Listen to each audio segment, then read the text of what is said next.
Assalamualaikum warahmatullahi wabarakatuh. Bismillahirrahmanirrahim. Selamat datang di channel Isi Quran. Video ini adalah episode ke-9 tentang mengetahui isi Al-Quran. Semoga bermanfaat. Amin. Surat Al-Baqarah ayat 261 sampai 270. Perumpamaan orang-orang yang menginfakkan hartanya di jalan Allah adalah seperti orang-orang yang menabur sebutir biji benih yang menumbuhkan 7 tangkai. Pada setiap tangkai ada 100 biji. Allah melipat gandakan pahala bagi siapa yang Dia kehendaki. Allah Maha Luas lagi Maha Mengetahui. Orang-orang yang menginfakkan harta mereka di jalan Allah kemudian tidak mengiringi apa yang mereka infakkan itu dengan menyebut-nyebutnya dan menyakiti perasaan penerima. Bagi mereka pahala di sisi Tuhan mereka. Tidak ada rasa takut pada mereka, dan mereka tidak bersedih. Perkataan yang baik dan pemberian maaf itu lebih baik daripada sedekah yang diiringi tindakan yang menyakiti. Allah Maha Kaya lagi Maha Penyantun.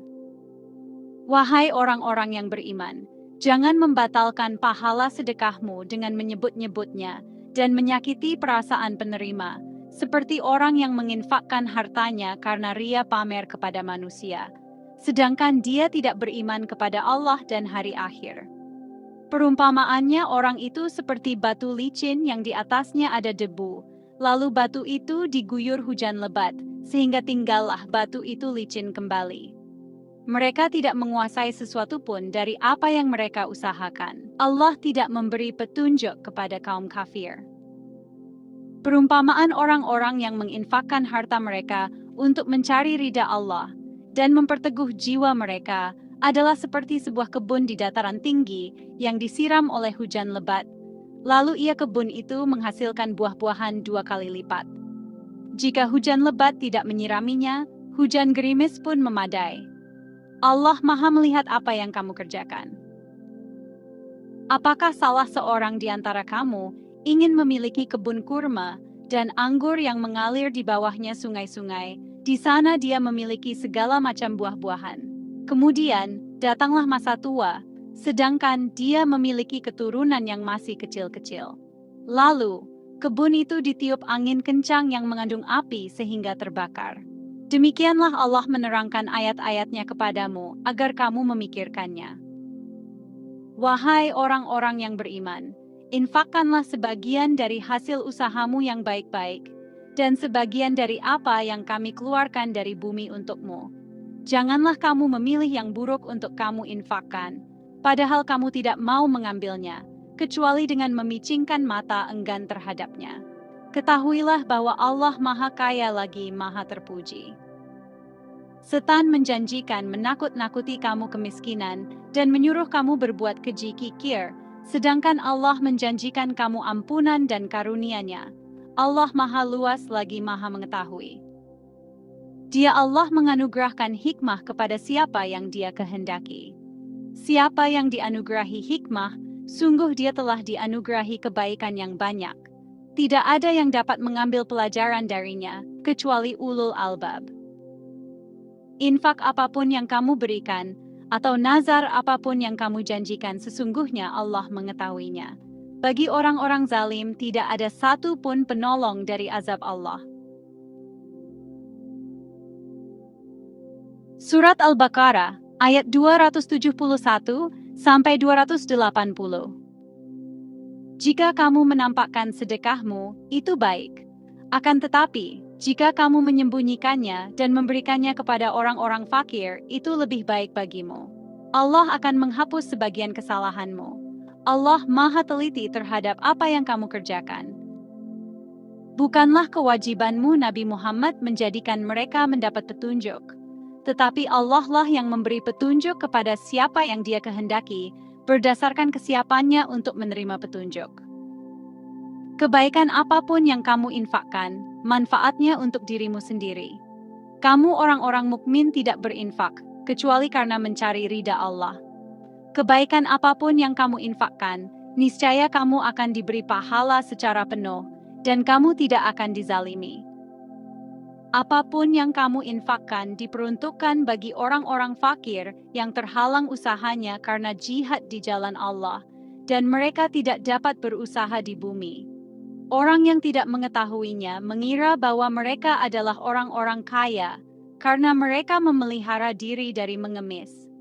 Engkau Nabi Muhammad mengenal mereka dari ciri-cirinya, karena mereka tidak meminta secara paksa kepada orang lain. Kebaikan apapun yang kamu infakkan, sesungguhnya Allah Maha Tahu tentang itu.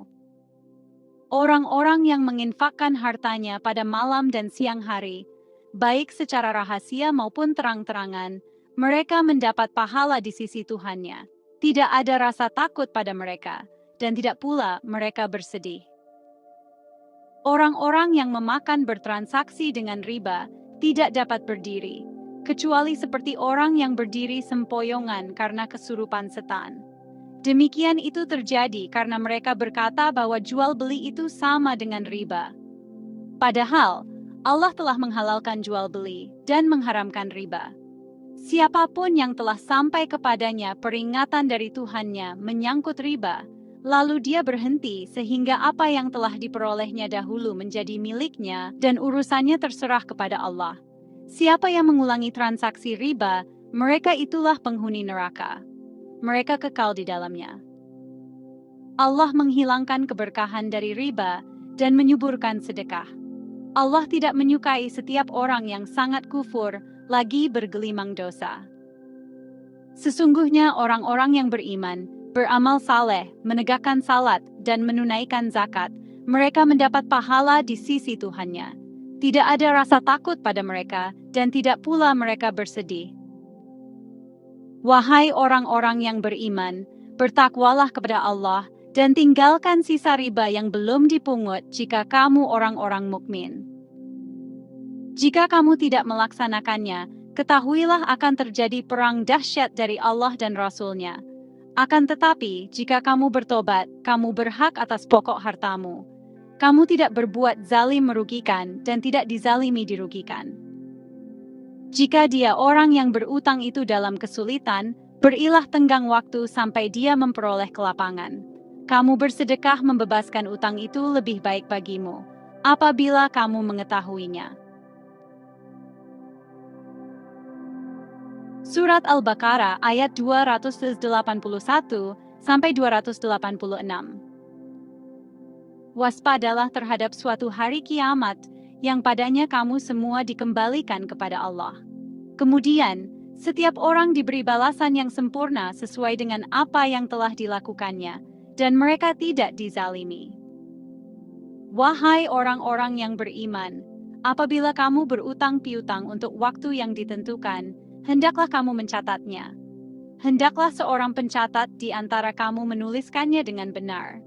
Janganlah pencatat menolak untuk menuliskannya sebagaimana Allah telah mengajarkan kepadanya. Hendaklah dia mencatatnya, dan orang yang berutang itu mendiktekannya. Hendaklah dia bertakwa kepada Allah, Tuhannya, dan janganlah dia menguranginya sedikit pun. Jika yang berutang itu orang yang kurang akalnya, lemah keadaannya, atau tidak mampu mendiktekan sendiri, hendaklah walinya mendiktekannya dengan benar. Mintalah kesaksian 2 orang saksi laki-laki di antara kamu. Jika tidak ada saksi 2 orang laki-laki, boleh seorang laki-laki dan 2 orang perempuan di antara orang-orang yang kamu sukai dari para saksi yang ada, sehingga jika salah seorang saksi perempuan lupa, yang lain mengingatkannya. Janganlah saksi-saksi itu menolak apabila dipanggil. Janganlah kamu bosan mencatatnya sampai batas waktunya, baik utang itu kecil maupun besar. Yang demikian itu lebih adil di sisi Allah, lebih dapat menguatkan kesaksian, dan lebih mendekatkan kamu pada ketidakraguan, kecuali jika hal itu merupakan perniagaan tunai yang kamu jalankan di antara kamu. Maka, tidak ada dosa bagi kamu jika kamu tidak mencatatnya. Ambillah saksi apabila kamu berjual beli, dan janganlah pencatat mempersulit atau dipersulit, begitu juga saksi. Jika kamu melakukan yang demikian, sesungguhnya hal itu suatu kefasikan padamu. Bertakwalah kepada Allah, Allah memberikan pengajaran kepadamu, dan Allah Maha Mengetahui segala sesuatu. Jika kamu dalam perjalanan, sedangkan kamu tidak mendapatkan seorang pencatat, hendaklah ada barang jaminan yang dipegang. Akan tetapi, jika sebagian kamu mempercayai sebagian yang lain, hendaklah yang dipercayai itu menunaikan amanatnya utangnya, dan hendaklah dia bertakwa kepada Allah Tuhannya. Janganlah kamu menyembunyikan kesaksian, karena siapa yang menyembunyikannya, sesungguhnya hatinya berdosa. Allah Maha Mengetahui apa yang kamu kerjakan. Milik Allah lah apa yang ada di langit dan apa yang ada di bumi. Jika kamu menyatakan apa yang ada di dalam hatimu, atau kamu menyembunyikannya, niscaya Allah memperhitungkannya bagimu. Dia mengampuni siapa saja yang Dia kehendaki, dan mengazab siapapun yang Dia kehendaki. Allah Maha Kuasa atas segala sesuatu. Rasul Muhammad beriman pada apa Al-Quran yang diturunkan kepadanya dari Tuhannya. Demikian pula orang-orang mukmin. Masing-masing beriman kepada Allah, malaikat-malaikatnya, kitab-kitabnya, dan rasul-rasulnya. Mereka berkata, kami tidak membeda-bedakan seorang pun dari rasul-rasulnya. Mereka juga berkata, kami dengar dan kami taat. Ampunilah kami wahai Tuhan kami. Hanya kepadamu tempat kami kembali. Allah tidak membebani seseorang, kecuali menurut kesanggupannya. Baginya ada sesuatu pahala dari kebajikan yang diusahakannya, dan terhadapnya ada pula sesuatu siksa atas kejahatan yang diperbuatnya. Mereka berdoa, wahai Tuhan kami, janganlah Engkau hukum kami jika kami lupa atau kami salah. Wahai Tuhan kami, janganlah Engkau bebani kami dengan beban yang berat, sebagaimana Engkau bebankan kepada orang-orang sebelum kami. Wahai Tuhan kami, janganlah Engkau pikulkan kepada kami apa yang tidak sanggup kami memikulnya. Maafkanlah kami, ampunilah kami, dan rahmatilah kami.